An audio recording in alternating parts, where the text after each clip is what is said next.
Ella había nacido en Senegal en 1753. Un barco de negreros la embarcó a los 7 años y terminó siendo subastada en Boston. La compró un tal John Whitley, un rico comerciante que la compró para que sea sirviente de su esposa. Ellos le dieron por nombre el del barco negrero que la había traído, el Phyllis, y Whitley como apellido, porque era la costumbre llevar el apellido de los amos. John Whitley era conocido como un progresista en toda Nueva Inglaterra. Su familia le dio a Phyllis una educación sin precedentes para una persona esclavizada y para una mujer de otra raza. La hija de ellos, de 18 años, Mary, fue la primera tutora de Phyllis en lectura y en escritura.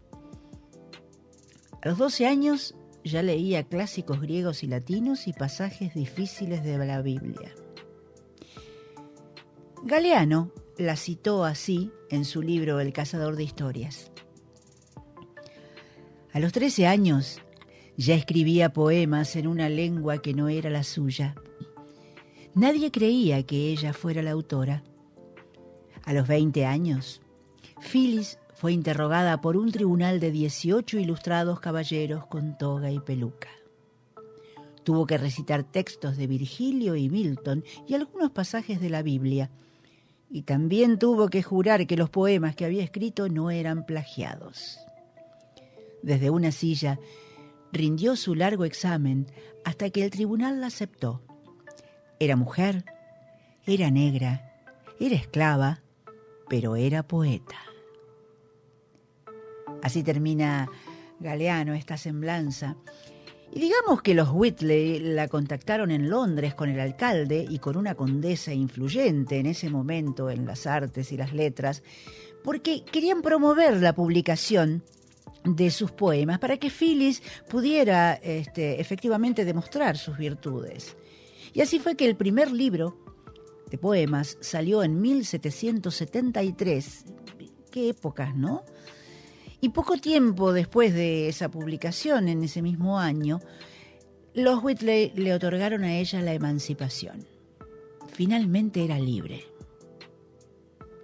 Tuvo ocasión de expresar sus ideas, recibió elogios por sus trabajos, eran muy altamente consideradas todas sus opiniones sobre los esclavos en Norteamérica, la conversión al cristianismo, fundamental, al catolicismo, perdón.